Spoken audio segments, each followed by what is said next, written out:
Hello dear students, जैसा कि जो हमारी लास्ट क्लास थी उसमें हमने रक्त समूह की चर्चा की थी। अब जो हमारे पास में नेक्स्ट टॉपिक है वो है RH कारक। देखिए ये RH जो कारक है यानी RH फैक्टर जो है, RH कारक जो है ये लगभग हम बात करें तो यह जो है 417 एमिनो अम्लों का एक प्रोटीन होता है, जिसकी जो खोज है मकाकारिसस नामक एक बंदर में की गई थी। RH कारक क्या है? 417 एमिनो अम्लों का क्या है? एक प्रोटीन होता है जिसकी खोज मकाकारिसस नामक किस में की गई थी? बंदर में की गई थी। और ये RH जो कारक होता है RBC की सतह पर पाया जाता है। जिस प्रकार से RBC की सतह पर RH प्रतिजन उपस्थित होता है, उसी प्रकार मानव में जो RBC होती है उसकी सतह पर RH कारक भी पाया जाता है। एक अनुमानित गणना के अनुसार अगर हम चर्चा करें तो 85% लोग जो हैं RH धनात्मक हैं, जिनकी RBC की जो कणिकाएं हैं पॉजिटिव हैं। और अगर हम 15% लोगों की बात करें तो वो क्या है? RH ऋणात्मक है। यानी RH कारक क्या हुआ? 417 एमिनो अम्लों का एक प्रोटीन हुआ जिसकी खोज मकाकारिसस नामक बंदर में हुई थी। RBC की सतह पर पाया जाता है। 85% जो लोग हैं RH कारक पॉजिटिव से हैं और 15% जो लोग हैं वो RH ऋणात्मक होते हैं। देखिए जो RH कारक होता है मुख्यतः कितने प्रकार का होता है? RH कारक जो है 5 प्रकार का होता है। 1 2 3 4 5। देखिए पहला जो RH कारक है वो है RHD, दूसरा है RHE, तीसरा है RHE जिसे छोटे रूप से में लिख रहे हैं। ये इसके नाम होते हैं कारकों के जिनको वैज्ञानिकों ने लिखे हैं। RHC तथा एक होता है RHC। देखिए जो RHD है ये सबसे ज़्यादा पाया जाता है प्रत्येक मनुष्य के अंदर, यानी हम कह सकते हैं कि 85% लोगों में RHD पाया जाता है।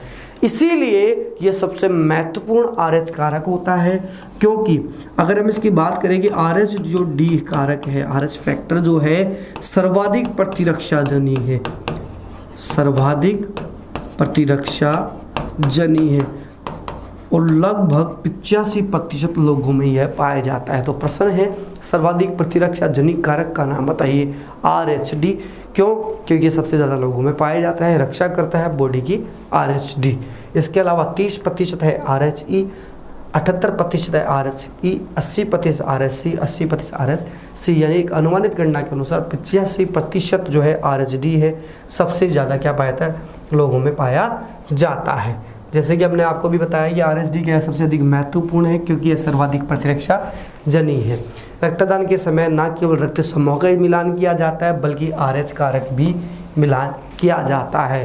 रक्तदान के समय यदि RH धनात्मक व्यक्ति का रक्त RH ऋणात्मक व्यक्ति के शरीर में स्थानांतरित कर दिया जाए तो ग्राही में RH कारक के विरुद्ध IgG प्रतिरक्षी का निर्माण हो जाता है। देखिए मान लीजिए किसी व्यक्ति का ब्लड पॉजिटिव है और उसको नेगेटिव ब्लड चला दिया जाएगा तो क्या होगा? एक प्रकार की प्रतिरक्षी बनेगी जिसको बोलते हैं IgG। ये एक प्रतिरक्षी बन जाती है, विरुद्ध तरीके से जो कार्य करती है बॉडी के अंदर, एक्टिवनेस तरीके से कार्य ना करके विरुद्ध तरीके से कार्य करती है। कब? जब RH पॉजिटिव वाले व्यक्ति का रक्त RH नेगेटिव वाले व्यक्ति के शरीर में स्थानांतरित कर दिया जाए। तो हमेशा रक्तदान के समय ध्यान देने योग्य बात है कि जिस तरीके से हम ब्लड ग्रुप का मिलान करते हैं कि पॉजिटिव का पॉजिटिव से देना है, उस प्रकार हमें RH कारक का मिलान भी करना है। देखो यह प्रतिरक्षी जो होती है IgG क्या करती है? RBC को नष्ट कर देती है जिससे रक्त में बिलिरुबिन हानिकारक पदार्थ की मात्रा जमा हो जाती है। बहुत ही इंपॉर्टेंट टॉपिक आ रहा है बिलिरुबिन। इसकी चर्चा पहले हमने मानव स्वास्थ्य में भी कर चुकी है। बिलिरुबिन लीवर के अंदर की थी, यकृत में।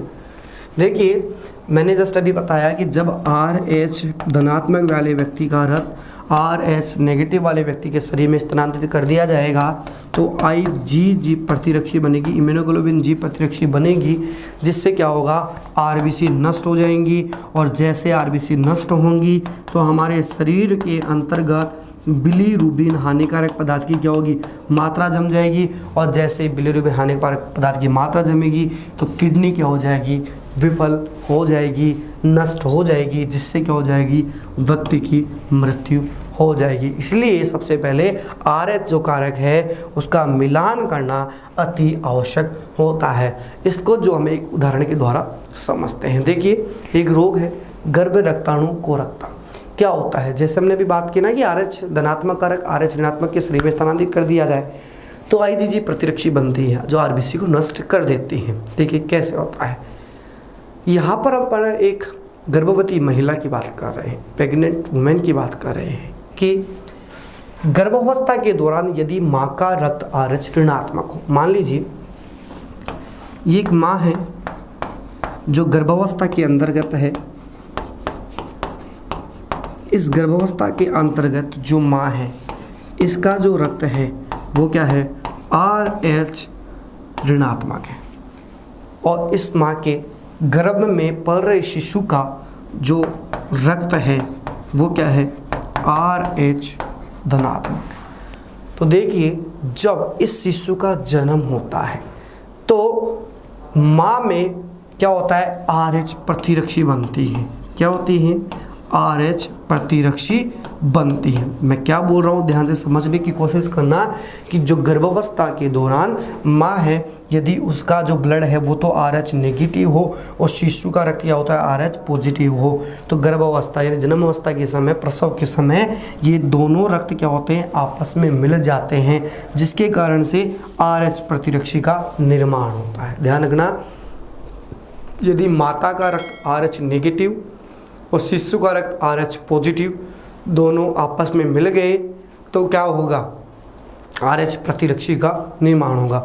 इस समय जो शिशु जन्म ले रहा है उसका जन्म सामान्य स्थिति में हो जाएगा, यानी सामान्य अवस्था में उसका जन्म हो जाएगा। लेकिन जैसे ही अगला शिशु द्वितीय गर्भावस्था आएगी और उस समय यदि मान लीजिए जो हमने जैसे अभी बात की थी कि शिशु क्या हो, RH धनात्मक हो और माँ के शरीर में जो क्या हो, यानी शिशु तो क्या हो, RH धनात्मक हो, शिशु तो क्या हो, RH धनात्मक हो और माता क्या हो, RH ऋणात्मक हो, तो क्या होगा, ये दोनों आपस में फिर से प्रतिक्रिया करेंगे और फिर से RH प्रतिरक्षी बनेगी जो मुख्यतः क्या करेगी, RBC को नष्ट करेगी। और RBC को नष्ट करेगी तो पल रहे भ्रूण की मृत्यु वहीं की वहीं अंदर हो जाएगी। और अगर वह बाहर भी आ गया नवजात शिशु तो वह होते ही खत्म हो जाएगा। स्थिति समझने की है, दोबारा से देखिए। सबसे पहले हमने बात की कि यदि मान लीजिए हमारे पास माँ का RH क्या हो, माँ की बात कर रहे हैं प्रथम गर्भावस्था में RH नेगेटिव है रक्त, शिशु की बात कर रहे हैं RH क्या है, पॉजिटिव है। जब प्रसव होता है तो प्रसव के समय ये दोनों रक्त आपस में मिलते हैं जिससे क्या होता है, RH प्रतिरक्षी बन जाती है। ये जो RH प्रतिरक्षी होती है उस समय तो अनुकूलित हो जाती है भ्रूण अवस्था के दौरान, जो क्या करती है, प्रथम शिशु को तो सामान्य अवस्था में जन्म दे देती है। प्रथम जो शिशु होता है वो तो सामान्य अवस्था में हो जाता है, लेकिन दोबारा से जब द्वितीय गर्भावस्था आती है उस समय मान लीजिए फिर से माँ क्या है, माँ तो RH नेगेटिव है ही पहले से, और दोबारा से शिशु जो है क्या हो जाए, RH पॉजिटिव हो जाए, तो उस समय क्या होगा, RH प्रतिरक्षी जो होगी नहीं बनेगी, यानी RBC जो होगी वो क्या होगी, नष्ट होंगी। और नष्ट जैसे ही होंगी तो रुधिर लैनता उत्पन्न हो जाएगी और रुधिर लैनता उत्पन्न होने से माँ के गर्भ में भ्रूण की मृत्यु तक हो जाएगी। और अगर वह भ्रूण भी होगा, मान लीजिए अगर वह भ्रूण होता है तो अत्यंत कमज़ोर होता है, हेपेटाइटिस जो रोग होता है उससे ग्रसित होता है, और उस रोग को हम क्या कहेंगे, गर्भ रक्ताणु कोरकता। और इस रोग से बचने के लिए 24 घंटे के अंदर अंदर माँ को क्या करते हैं, IgG प्रतिरक्षी का टीका लगाते हैं जिसे रोगम प्रतिरक्षी कहते हैं। यानी भ्रूण माता जो होती है उसको बचाने के लिए IgG प्रतिरक्षी का टीका लगाया जाता है 24 घंटे के अंतर्गत। इसको कहते हैं हम गर्भ रक्ताणु कोरकता। समझ गए होंगे क्या कि एक सिंपल सी लैंग्वेज में देख लिए, यहाँ पर प्रथम अवस्था में माँ RH क्या है, नेगेटिव है, शिशु क्या है, RH पॉजिटिव है, ठीक है। प्रथम अवस्था में शिशु का जन्म सामान्य हो गया, द्वितीय द्वितीय गर्भावस्था में माँ RH नेगेटिव थी, शिशु दोबारा से क्या हो रहा है, RH पॉजिटिव में हुआ है, तो RBC नष्ट हो जाएंगी। RBC नष्ट हो जाएंगी तो भ्रूण वहीं के वहीं क्या हो जाएगा, ख़त्म हो जाएगा। या फिर अगर वो जन्म भी लेगा तो बिल्कुल अत्यंत कमज़ोर होगा।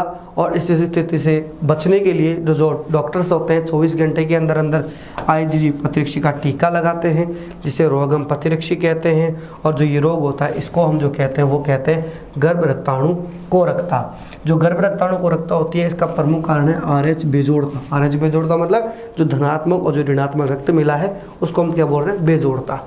यह टीका माता के रक्त में मिश्रित भ्रूण की RH धनात्मक रक्त कोशिकाओं का विनाश कर माता के शरीर में प्रतिरक्षी उत्पन्न होने से रोकता है। यानी जो शिशु अपने पास में RH पॉजिटिव था उस समय ये टीका जब लगा दिया जाएगा तो RH जो प्रतिरक्षी हो रही है विनाश करने वाली, उनको यह क्या कहता है, टीका रोकता है। एक तरीके से जान बचाता है नवजात शिशु की और माता दोनों की। इस तरीके से हमारे पास गर्भ रक्ताणु कोरकता की क्लास पूरी होती है।